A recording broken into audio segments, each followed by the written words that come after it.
definitely with my more personal stuff, I kind of like I'm making it for myself, and maybe Mhm. I'll show other people, but like that's kind of like the idea. Like I'm making it for myself. Welcome back to Inspired Inc., the CWS podcast, a show where we promote indie comic creators and become inspired by what they create and their journey of creating it. I'm your host, Brandon Bloxdorf, and today on the show, we have creator Melissa Capriglione joining us, and we talk about the process of finding a graphic novel agent and working with a publisher, how LGBTQ comics have transformed over the years, and fun with color theory. All this and so much more on today's Inspired Inc.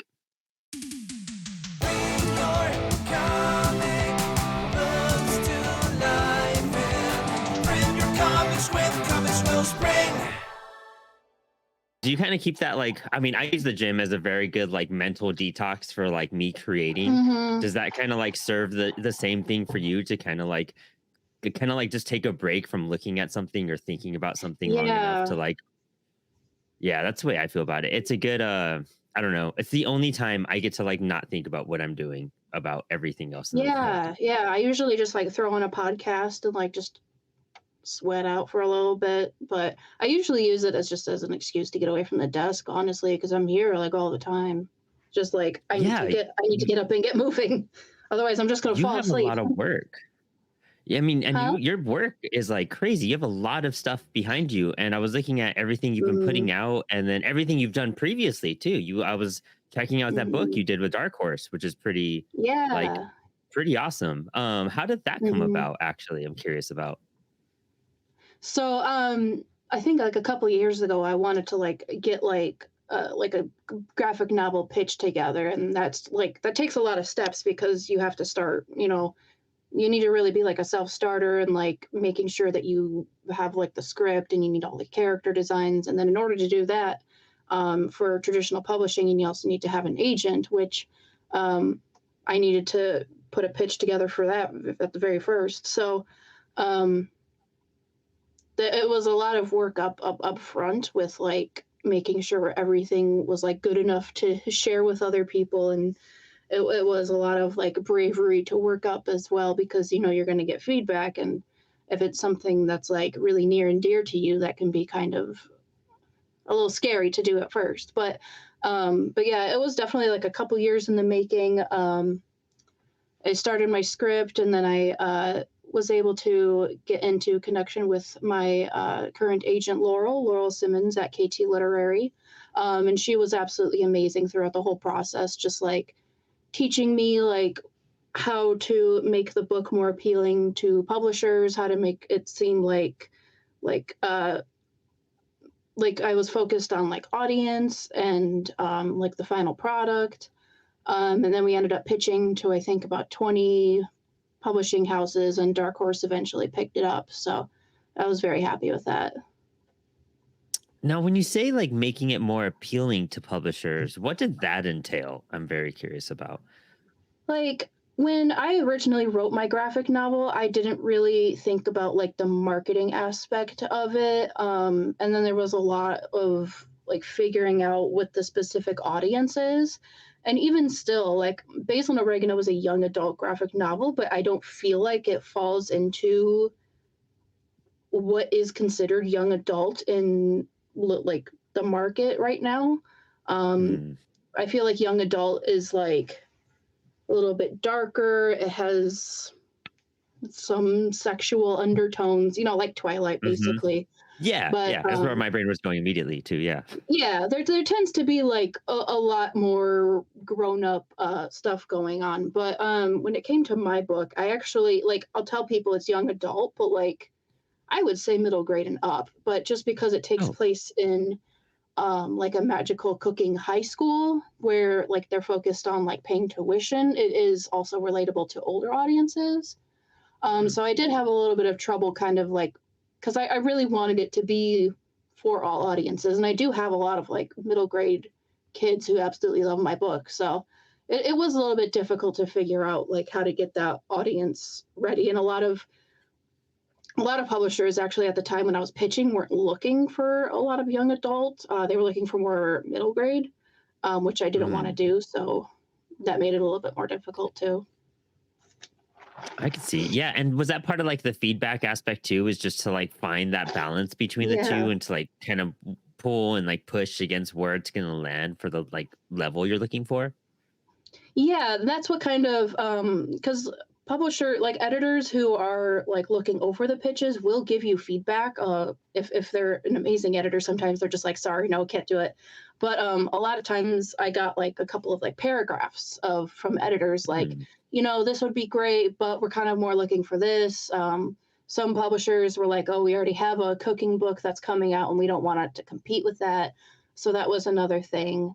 And then there were some editors who were like, I really like this story, but I feel like we might want to like shift it to a different audience, like more middle grade.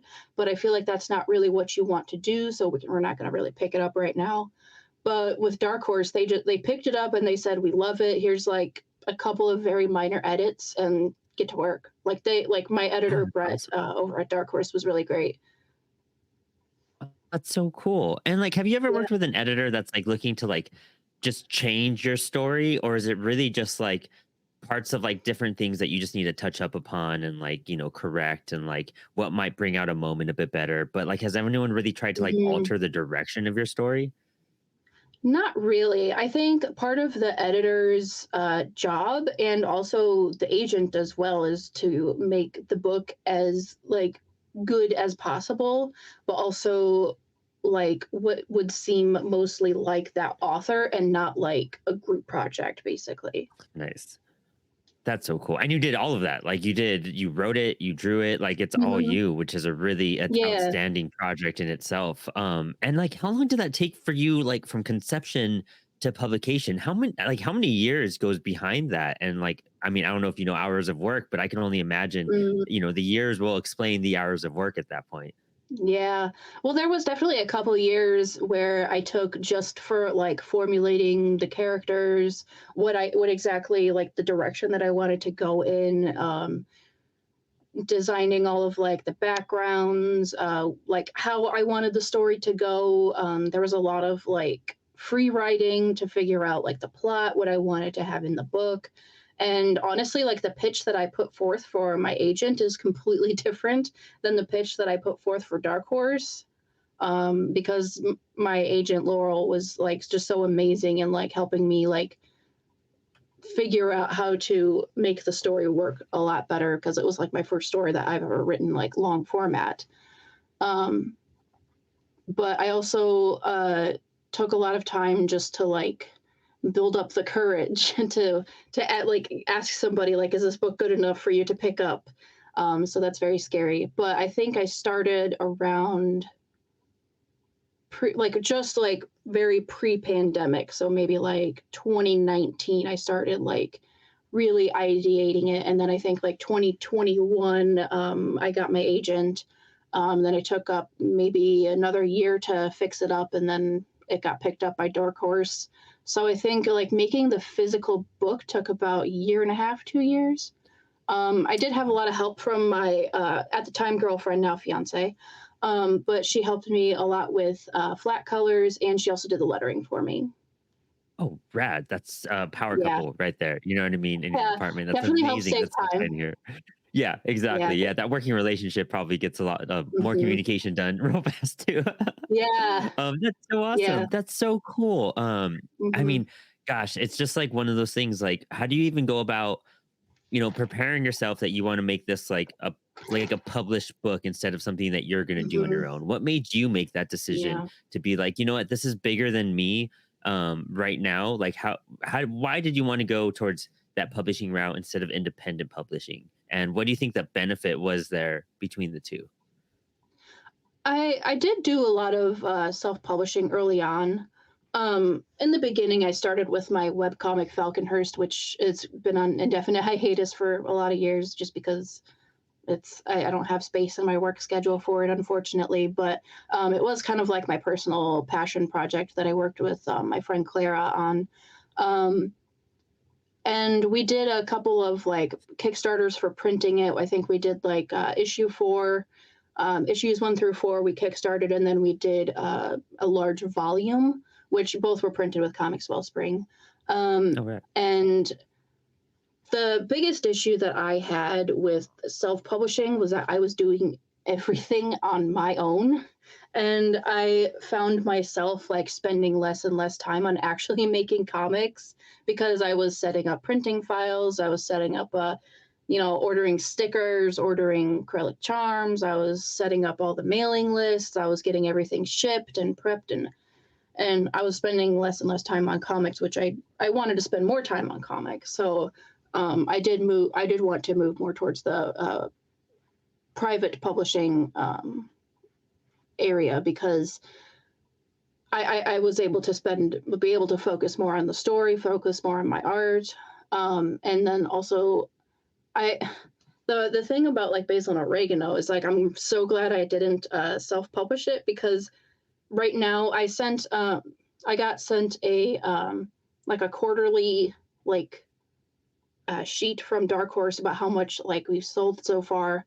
I've almost made my advance, so I'm almost into royalties right now, even just after like Okay. half a year. Like it came out this last June, and as of That's December, awesome. it said that we had sold about 7,600 copies, and that's to all various comic book stores, regular bookstores, even like libraries. And I've bought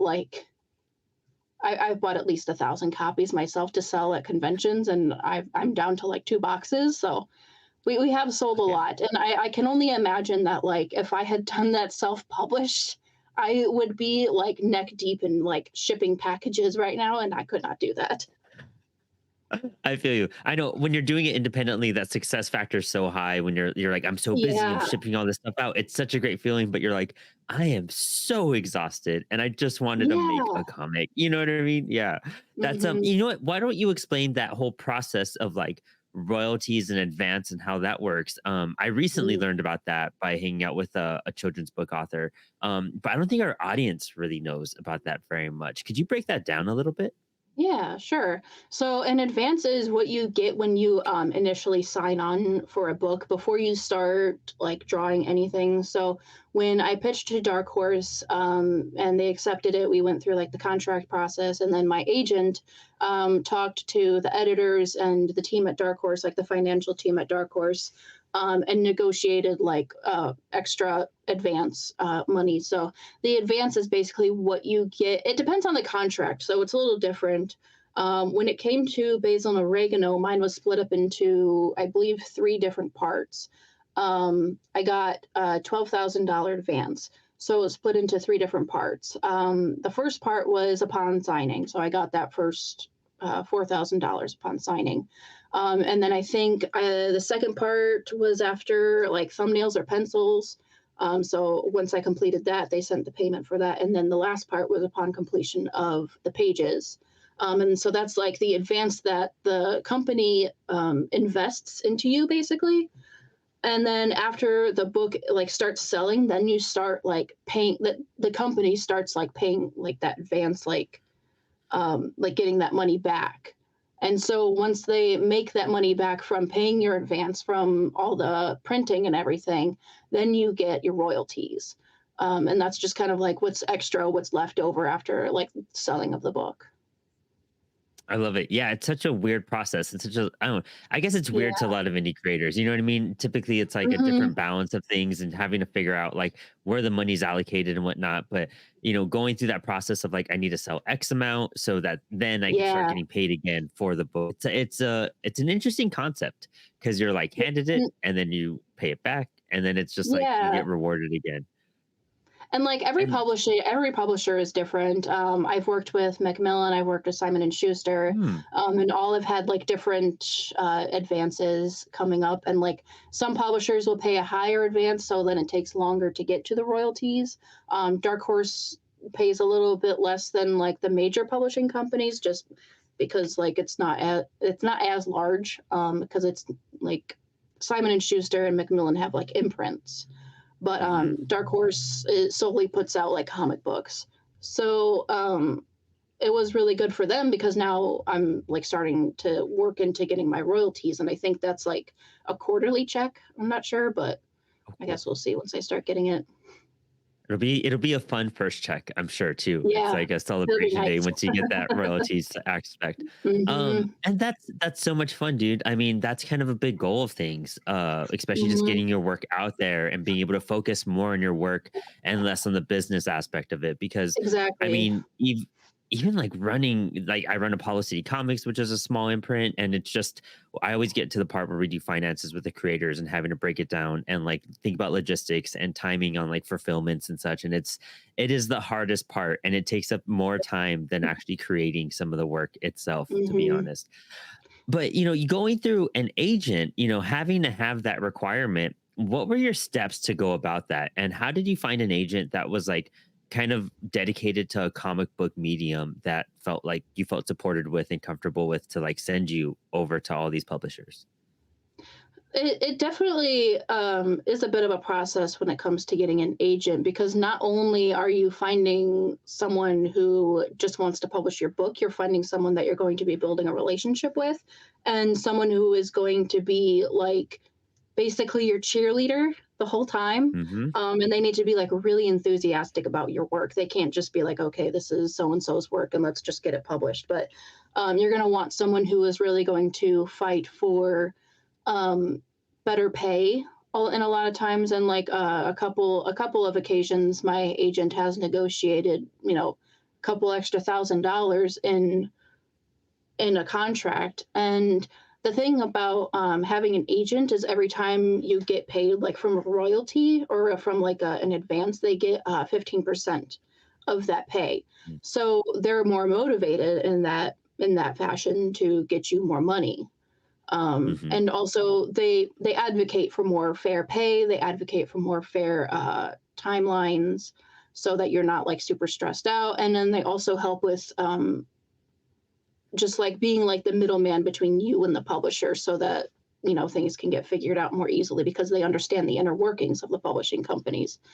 um, so when I was looking for my agent, basically what you get together is like a pitch packet, and it's like your character designs, your summary, and like a little plot description.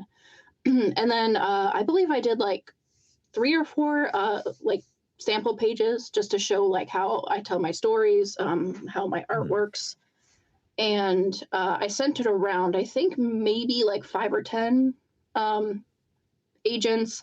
And when you're looking for agents, there's actually a really good list out there. Let me see. Literary agents who represent graphic novels. It's like from a page on Nikki Smith's website, Niki Smith. And I believe last updated August 2023. So it's a great place to go and check which literary agents are accepting comic artists. And when you go to that literary agent's site, they have like a little like a blurb, like what they want, what they don't want, and if you fit into what they want, then you can like send them email, send your pitch. In my case, I sent it to an agent over at I forget. My agent switched over to KT Literary, but the previous agency, I sent it to another agent over there, and they said, this isn't really 100% for me, but I think I know someone who is going to absolutely love this. And then they sent it over to Laurel, my current agent. So they were really amazing and like trying to figure out like this has a lot of potential. This is really good. So let's find someone that this is a good fit for. So that's how I found Laurel. Oh, that's great. That's really informative. Thank you for that. That gives a lot of Mhm. like steps, and like I think that's going to help a lot of people just trying to get, maybe not every book that a creator makes could be under a publisher, but like having the one or two and going down the path you took, I feel is very Mhm. beneficial to be along that, and especially experience the process of being with a publisher. It's very unique to doing it all yourself and being completely independent. Yeah. Um, do you think, so now that you've put a book out through that avenue, do you feel like all your projects might go that direction? Or do you feel like some are curated for publishing and some are curated for independent publishing?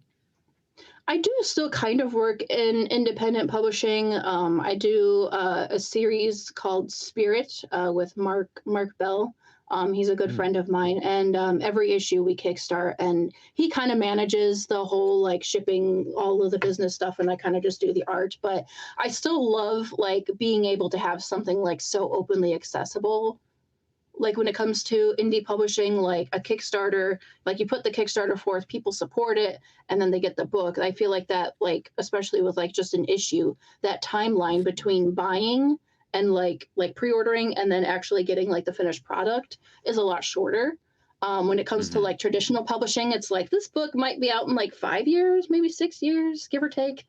But Oh, wow. when it comes to indie publishing, that like that gate is a lot like shorter between those two. So yeah, I think that's something that's kind of forgotten about because I know one of the biggest like discussions about indie comics is like the pacing of which stuff comes out, and it is all yeah, dependent on the creators that do it. It could be, an issue a year, an issue every 6 months. It could be an mhm, issue every 2 years or more. But I think a lot of people forget that in the big publishing world, you've probably finished a project and it's been almost 2 or 3 years until it even hits yep, like shelves at all. So it's like, we're all hmm, kind of operating at a very similar speed. And even these powerhouses are taking their time to put stuff out because of how much they're producing and spitting out. But I think that that's really beneficial because it also sounds like you table a whole lot. You're just at Emerald City Comic Con.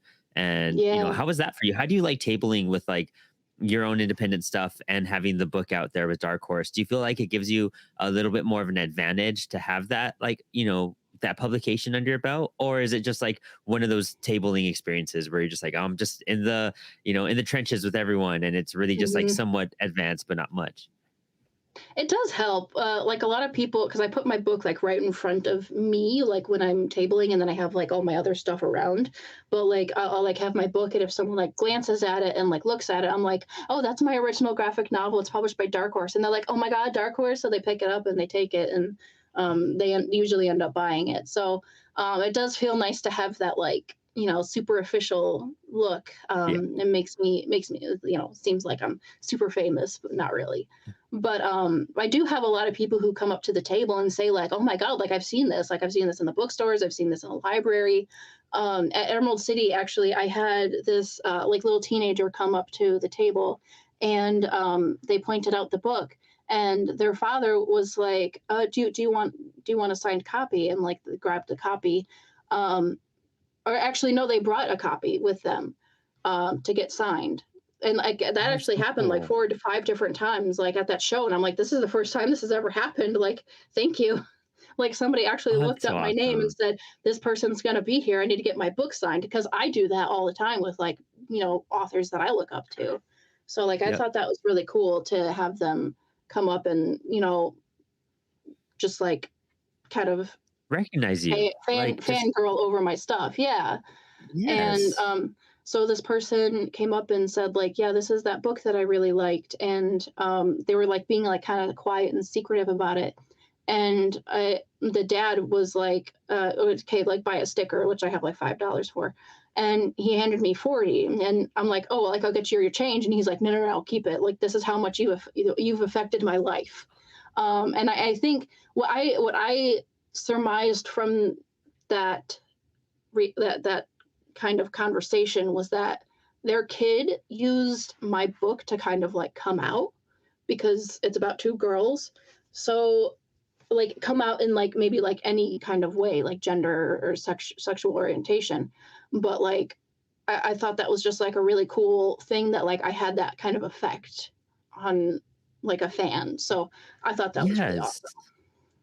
Dude, that's So beautiful. That's so awesome. yeah, That's like a teary moment. You know what I mean? I Like I wouldn't even know. know how to like control myself in something like Mhm. that. That's so amazing. Mhm. And I'm sure that's like just the beginning of it. You know what I mean? Especially with your body Yeah. of work. I feel like you're going to explore those topics more and you're going to, Mhm. bringing people together in that sense and having people give them the confidence and the like accessibility to be themselves is like the most Yeah. powerful thing you could do as a creator. And, gifting that to someone who's even younger and helping them through that, Mhm. and especially through all the challenges they're gonna like go after that, like giving them that moment of comfort and you being someone they look up to, dude, that's treasured. That's so amazing. Yeah. So And amazing. especially to, like, Um, meet that person, like, face to face and, like, put a person to that book, like, that's really awesome. because I mean, to a lot of creators, like you're working so long on this, you're just staring at it for so Mhm. long, and you're I just trying to know. get it out there, and you're like, you got it published, and it's with Dark Horse, and still, like, it's one of those things, like you just want it to exist, and you want it to be out there, and you're like, I hope people like it, Mhm. but you don't. It's hard to get that reception back and those feelings Yeah. back until you really are at a convention, and that moment happens. That's what Mhm. makes all the years of like stress and pain and conversations and Yeah. haggling and like all The that, tears. it all boils down the tears, like the arguments, I'm sure, all sorts of stuff. Like Mhm. that's what makes it all worth it. A singular like 5-minute interaction makes years of all that insanity. Just like, Exactly. you know what? Like, years This is have cool. led up to this moment, and, like, it really means a lot to someone who's, like, I'm working on more books now, so, like, that really helps me motivate, like, to continue creating those books. And especially because, finding a publication route like that and getting your name out there more exposed, that means the rest of your body of work is going to have just like a little bit more of a bump. And when you Yeah, come out with yeah. something new, I feel like someone's going to be more excited to be like, I love this. I Mhm. can't wait to see what else they have to say during all that. Yeah, yeah. Um, what is your process like when you're creating? Because even like your art and everything, it's very bubbly, very like almost fairy-esque. Like I love the colors that you Mhm. use. Like how do you boil down like your palette and your like where did your like I guess design come from? What inspired you to go about that? I guess it's a lot of different things. I pick up a lot of art books. I pick up a lot of like comics. I think like every week I have like a new giant pile of comics and art books coming in. So like I'm constantly like looking at a bunch of different artists, and especially ones that like maybe aren't even like my specific style, maybe something a little bit more darker and gritty, or something more simplistic, maybe like black and white. But like I look at a bunch of different things, and I like to be inspired by many different things and like kind of like incorporate that into what I want to create. And so I look at a lot of different books. I look at a lot of anime and manga, which I've been looking at a lot lately, for my style inspiration. But like I also have kind of like a background in comic coloring. So that kind of Hmm. helps me be able to pick out palettes a little bit more specifically. Yeah, because your palettes are awesome. That's Thank what you. really got me like caught my eye on your page was just like looking at the Mm, colors you're using. Because for and I've talked about it a few times on the show. For coloring is like really like difficult for me is figuring out like how I'm gonna approach mhm, something. And I'm trying to boil things down that when I do attempt anything coloring, I'm like, I have 3 to 4 colors and I'm gonna be within this range. How did you mhm. discover like this palette, this like magical palette that works for you? Because it feels very bright, very vibrant, kind of like almost neon in your face, but it's so peaceful at the same Mhm. time.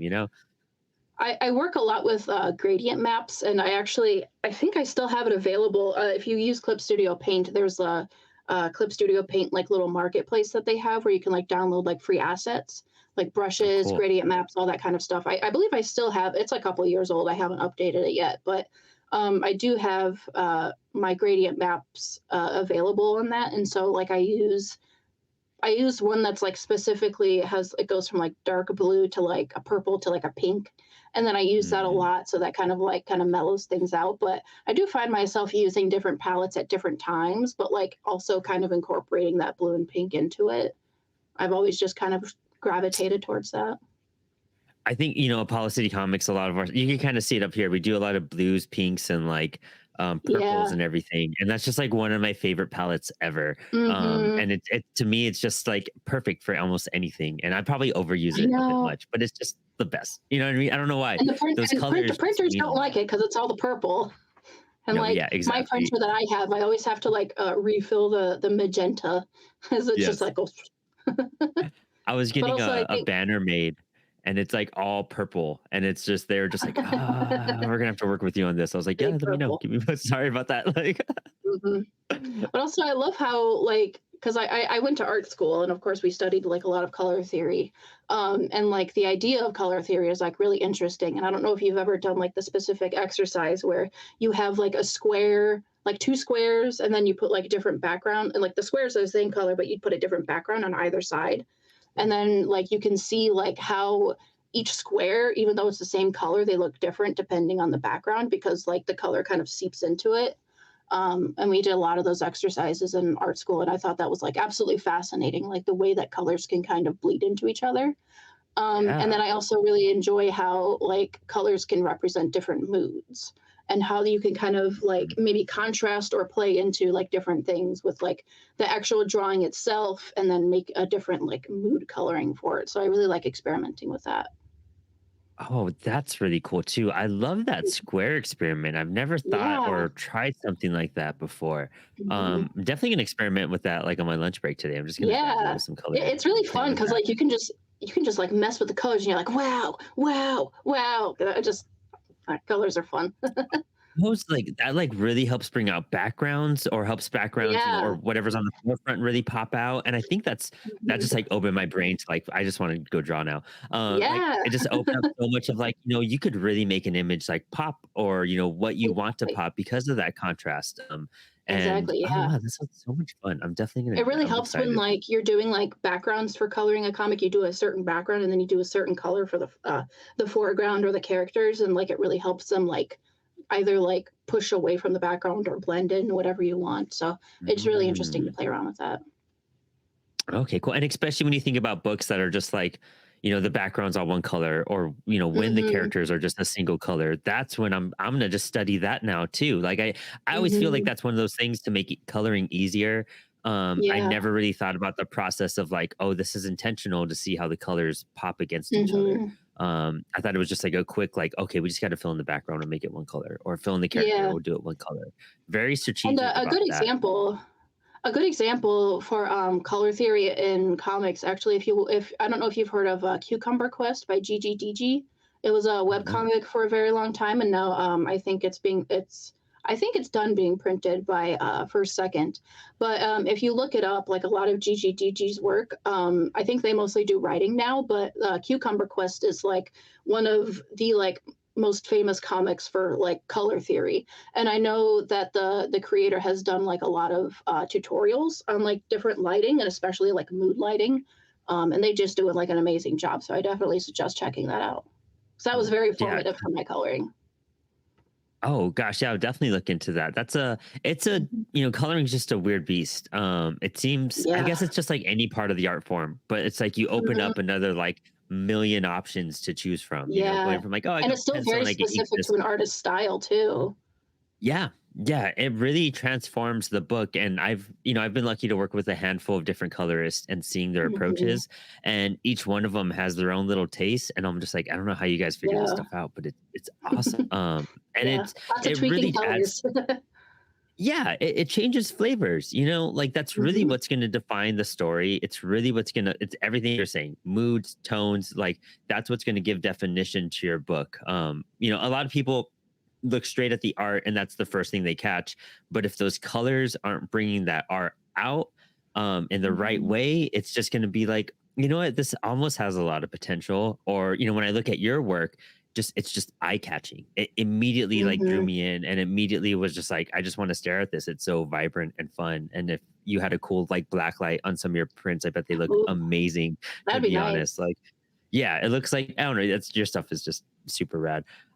Thank I you. mean, where did some of that like, when you're approaching your art, from like a young age, where did you like really start from? How long have you been like deciding that you're going to be an artist to want to even pursue it so far into like going to school for it? Because I know that's a big bridge for a lot of people deciding like, oh, I could go in for a safe career.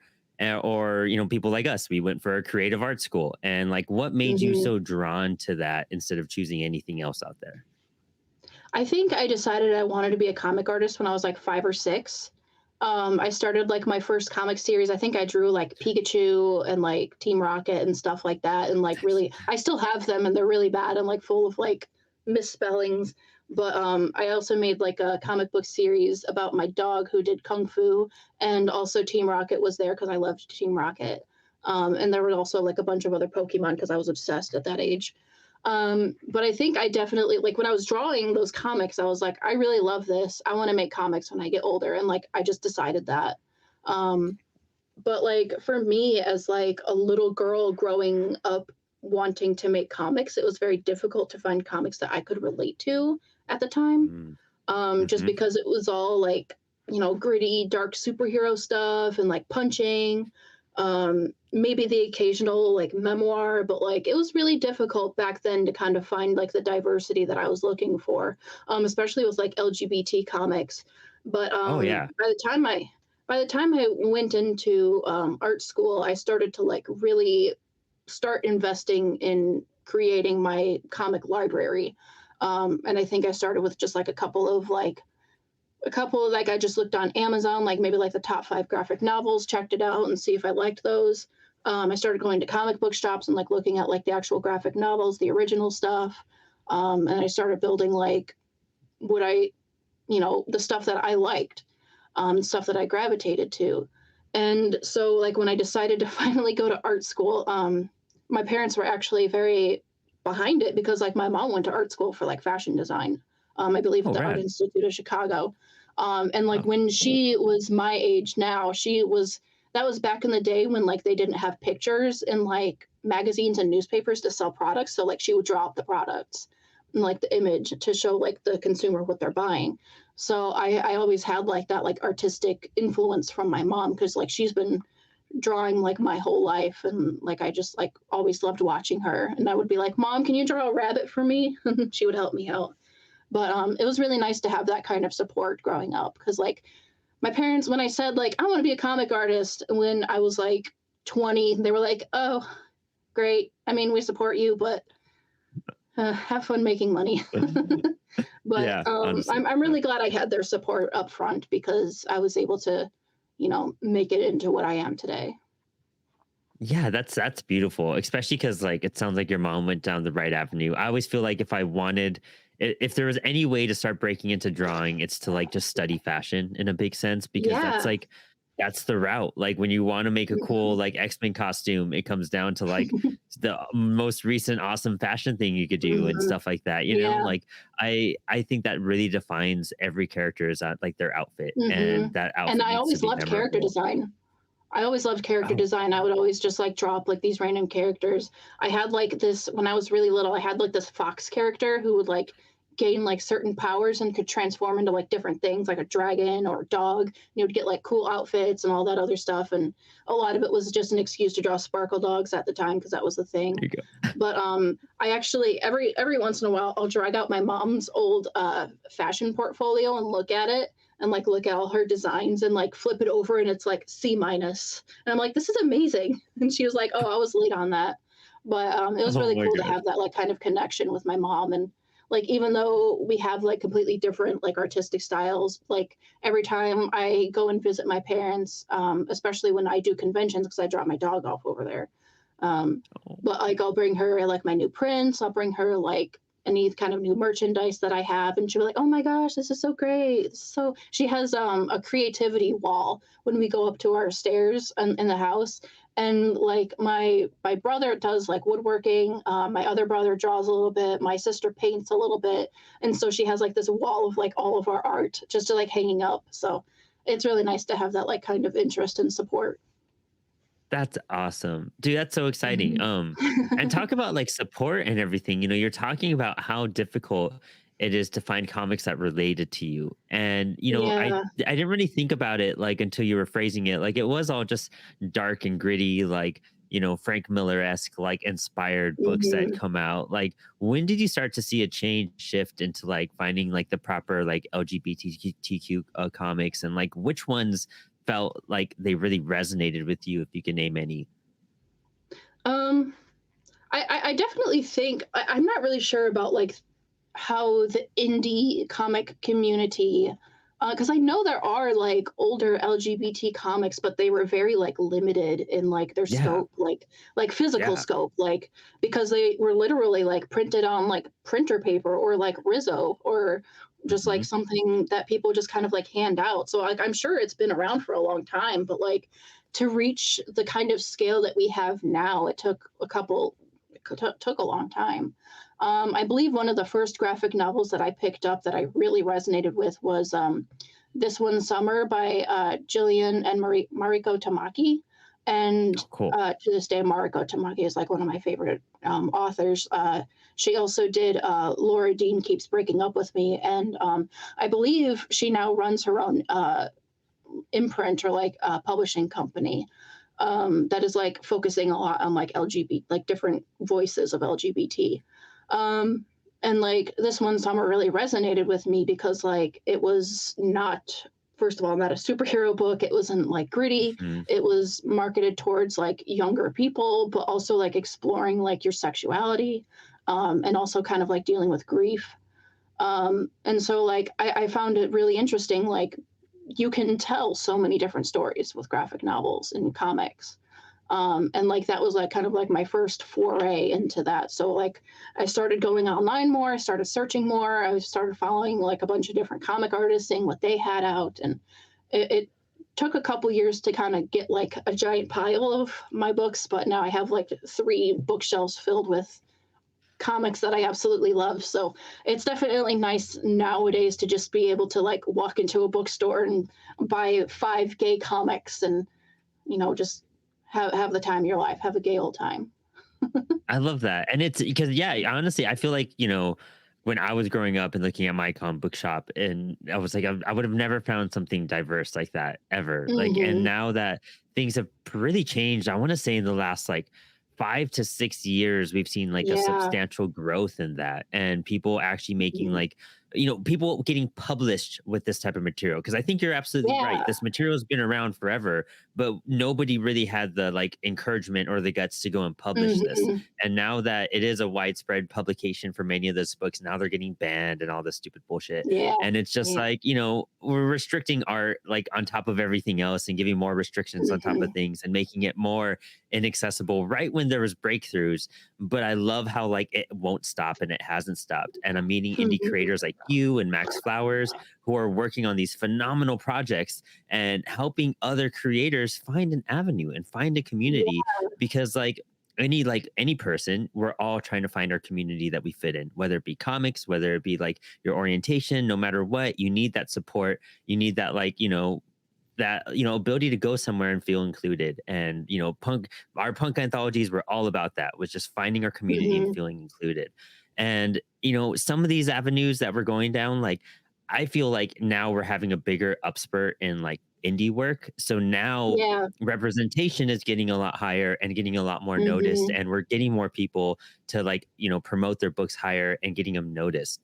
Yeah. Something that just was like I feel just missed out upon for like Mhm. decades, It's and it's just more pushed down. accessible now. It's more accessible to self-publish now because like everybody has access to a computer. Almost everybody has access to the internet, and you can just go onto Webtoons and start reading a bunch of indie self-published stuff. And you Hmm. can say, "Oh my god, I can do that too." Even if you just have a pencil and paper, or if you have a digital drawing tab, or if you have like a phone that you can just draw with your finger. Like it's more accessible now to just be able to start pushing stuff out, and to be able to have that accessibility as a reader to read all these different kinds of stories from so many different creators. Like it definitely has like enriched our like experience as readers because like we have more things we can decide to read. Yeah. And it's actually really cool. The here in Winchester, Virginia, the LGBTQ building down here, the center, they actually host like a bunch of workshops going on over here, and Oh a lot cool. of them are comic book focused. We did like a Interesting. mini Yeah. comic book making class. There's another one that's a Huh. storytelling thing coming up, and I love it. It's like 3 blocks down my apartment, and I'm just like I Oh go nice. there once a month, join a workshop, hang out with these awesome people, and I feel like that's like another really exciting thing because now they're Hmm. finding avenues to be like, you know what? It's community shaping. It's making art. We're not being restrictive. And I feel like everyone Yeah. there is way more loving and accepting and encouraging than like some other like comic book workshops I've been to, where it feels very like, Yeah. like you have to be part of the like, a cafeteria gang. And, it feels very high Yeah. school where you're just like, it's Hmm. not good enough and you feel judged. It's And I'm like, we're all just having fun yeah. here. And then there's like Yeah. We're glitter making fucking comics. everywhere. And it's awesome. Yes. Yeah, I recently um, did like a little bit of a library tour, like doing some talks around my town, and I think I did like 4 or 5 libraries. And it was like they have this club called the Alphabet Club where like the local teens will like come and hang out after school. And like every week they had like different themes and whatever, but like they invited me to do like a talk. And so I did like a couple talks around town, like about my book, and they just asked questions about like queer comics, and like I was able to like open up like their directions, like, hey, if you like this kind of stuff, then you maybe should check out this graphic novel. So it was really nice to be able to reach out to that like local community because I think that's also really important. Yeah, very much so. I mean, it's just it gives you encouragement to continue making art too, and knowing it's like finding an audience as well. Yeah. And I think that's as a creator, that's just like step one, audience. And I'm Hmm. sure you Yeah. know from doing all of your publishing stuff, like that's a very definitive part of like your work Hmm. is finding the proper audience for it. Do you think Yeah. about that whenever you're doing like just your own independent stuff, or is it really just like you're not concerned with that. You're just trying to go and make your own project because that's what's in your heart Hmm. at the moment. Definitely with my more personal stuff, I kind of like I'm making it for myself, and maybe Mhm, I'll show other people, but like that's kind of like the idea, like I'm making it for myself. And actually it's really interesting because I saw a couple of like critiques about Hayao Miyazaki's new film The Boy and the Heron.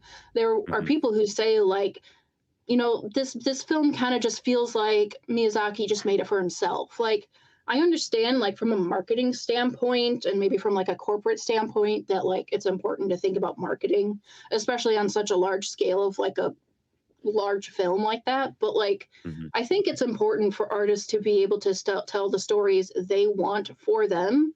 And mhm. maybe if it finds an audience, that's great. If it doesn't, that's also great because I mean, there's room in this world for lots of different stories. And to be able to tell something so personal really helps like enrich that kind of experience. Oh, for sure. And you know what? Like that, this series I'm working on right now, Teenage Babylon and Fake Your Death. Those are two stories that, like, I didn't really have an audience in mind. I just like I Hmm. knew I had the story, and it was something I wanted to tell. And a lot of it is from my personal life, and I'm just like, turning it into a comic book, so it gets a little wild. But like, it's one of those things. It is a personal story that I'm doing just for myself, and I hope people like it. Hmm. And I have some other stuff working on that's more market based, I guess, but like this is just something I had to tell. And when you have something in you Hmm. that you just need to get out, just do it. Just go put the work out. Cause like Yeah. you said, it's accessible now. And finding a Mhm. community will help you create it most likely. And all these things we've talked about are kind of like the 101 tips of like how you go and make a comic. Like you don't have any reasons, you don't need to ask for permission. Everything is accessible. You just need a computer. You could print it, CWS, print it through there for whatever, how many copies. You Mhm. can put it on Webtoons and make it digital. Like there's no excuse to just get up and try and scribble something down and put it out there. Doesn't need to be Yeah, masterful. You just need to yeah. have fun while you're doing it. Yeah, exactly, and I think that's, like, a really good sentiment to have. Yeah. And it's, what's carried you on, it's carried me on. And that's the most exciting part is Mhm, that like inspiring ourselves to inspire others overall. mhm. But awesome. Melissa, this has been an awesome like talk and this has been so informative. I feel like there's so much information people should backtrack here to like write down the Yeah. websites. And we'll try to put some links in here that you've mentioned and some of the stuff that you've I'll talked send about them as to you well. in Instagram. That would be perfect. Yeah, that way we could Yeah. provide some of these creators with some of the success Mhm. that you've had. And I want to thank you for sharing all the secrets and all the things that you've encountered to help elevate others and help others find success in their creative careers as well. So why don't you tell us like what you have coming out? Well, actually, where to find you on Instagram or wherever all your socials, and what you're up to in 2024 that we could look forward to.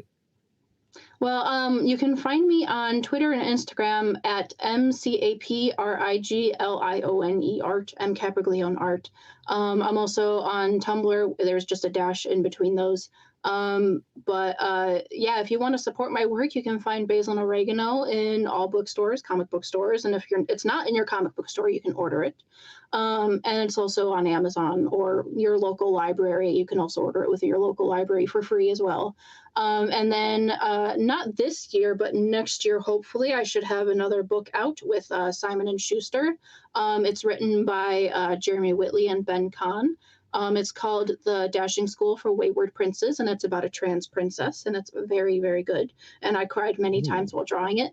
Um, that should be out in 2025, so if you want to check that out. And I also just have a bunch of other stuff usually just coming out if you want to check out my social media. I love it. I can't wait to check out this upcoming book. It sounds super amazing. We'll Thank you. definitely share it around as soon as it comes out. So keep me posted there. Thank you. But thank you so much for your time and for all the information and for all of our creators and everyone listening. Don't forget to like, comment, subscribe, share. We got always 2 episodes coming out a week. We have a bunch of recap videos from the conventions we've been to. So many things happening over here in the CWS universe, and so many new announcements we're going to have on very soon as well. So as always, thanks for hanging, stay inspired, and stay creative. Looking for high quality printing, fast turnaround, and the industry's best customer service? Look no further than Comix Wellspring. Trusted by thousands of indie comic creators, Comix Wellspring is proven to be the go-to comic book printer. So when you're ready to bring your comic books to life, go to comicswellspring.com and be sure to check out one of the best platforms to sell your physical and digital comics online, the CWS Bookstore. Remember to subscribe, hit that notification bell to see our lives come out twice every single week on YouTube and podcast platforms. And also tag us when you share your favorite episodes and moments from the show. And remember, creators, thanks for hanging, keep creating, and stay inspired.